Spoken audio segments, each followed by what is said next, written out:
Oh, YouTube fans, here again. And that's the same as favourite Westhaven horror film. No More, Mr. Nice Die. Yep, come out in 1989, that being Soccer. That's started a good one actually. At the time, Westhaven was doing it big with a lot of other horror films. Some wasn't that successful, even though I think this should have been, like Deadly Fens. I thought it was a good film. I thought he did horror films like The Servant and The Rainbow. But there was time Wes Craven felt he should have made that a trilogy back in 1984 when the tacit original Nightmare on Elm Street came out. I thought Wes Craven thought that would just be done as a standalone film. And he kind of rejected that and he wanted to make it another sort of like another feather.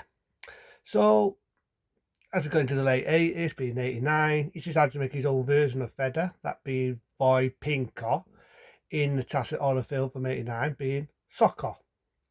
The Soccer was a big hit film. It definitely was jolting, but sadly to say, he never got that sequel, which is a shame. I'd love to have seen a sequel to Soccer, and maybe Dan make a fan size, wouldn't to be? But I still like it. So it starts off with a serial killer. They got him, Roy Pinker, and he goes around killing families, which means more frightening than a Freddy Krueger. The idea is somebody breaking in your house, killing your family, killing you, killing people when they're asleep. To me, that is more frightening than anything. And they've got this young lad, he's got his girlfriend, he plays football, and by accident, he has an accident. And because of that accident, he starts seeing things in his dreams. So there's a little bit of Elm Street there. And he sees a murder before it happens. He's got a stepdad, and he witnesses to all of his step family that's been murdered. And the fight, he has a vision of where it is. They break in to try and get this killer, goes the white pink car, and he gets away, kills a couple of bobbies on the way. Then this bit's evil. This really sums up the evilness of this character because what he does is he breaks into his house. He thinks he's going to attack him, but he doesn't. He actually kills his girlfriend. Very brutal, very vicious scene. And what makes it worse is he finds a body, he's crying. It's very hard to watch. It's a very upsetting scene. And he has another vision again. He wants to get him. He's got his mate who calls him Rhino. I'm going to reach you, but it's not the way I am. And he guys to get him. The police get him. This time out of luck, they get Royce Pinker.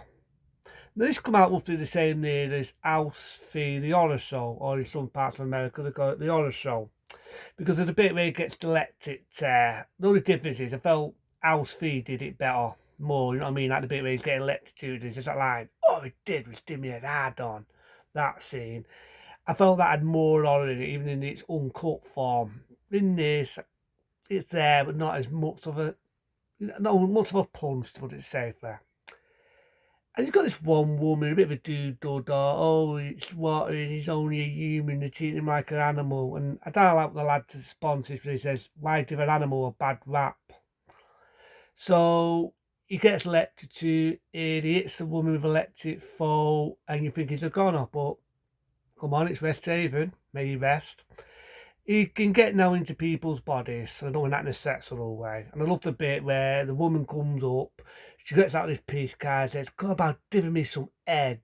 Snaps this guy's neck, no fucking about. And I do love the way it pans out. There's a bit where it pans out and it zooms at the lad like that. I've just done it then on purpose, but it zooms at the lad's face when his car blows up.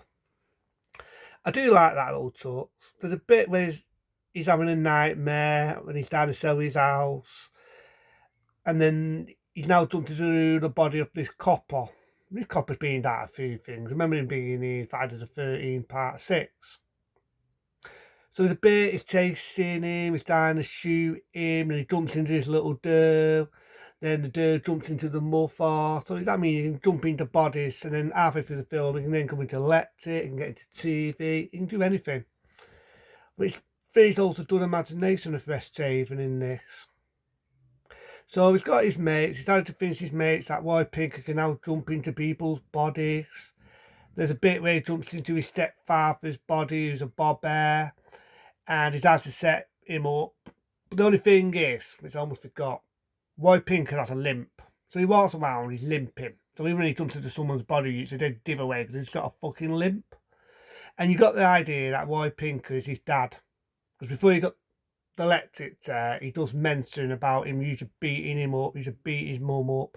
It starts with him having a limp, which I like that little story because you got the idea he shot him in the leg. So there's a bit where his dad gets to his dad, he jumps into a satellite dish and he says, "Now I'm going live." It's that sort of humour I like in other films. I like the Freddy humour, Houses for a Wrecked Dream, that sort of humour. I fucking love in other films. I kind of miss that sort of dark sort of humour. And I feel it has it a lot in this film, being soccer. I really do. I love some of the songs, and it has a lot of rock songs in it, like "No More, Mr. Nice Guy," and that sort of rock music. It has a lot in this. So there's a bit where they've got a ghost of his girlfriend. I don't like that little touch because you can't now kill a ghost. You can't kill someone who's already dead. And I do love the bit he gives him a necklace, which is the only power he's got. And he can go through TV. There's a bit of humour there. He's chasing after him. We've got rock music. He's trying to stab our main lad. And he outsmarts him because he's now in TV. I don't like that little. I never thought of that before, but it's a very clever little touch when you think about it. Because you can pause him, and he's like that, and he's paused, and you say, now you know what it's like to be victimised. And he's bashing his head on this wall, really giving it him, and he says, "Come on, you're almost making me feel guilty, making me want to cry." You can't exactly make someone evil feel guilty. But I do love the bit where he's battering the lad. He says, "Do you want to have a test drive on me Audi?" So I don't like that sort of human. The one who pays the killer.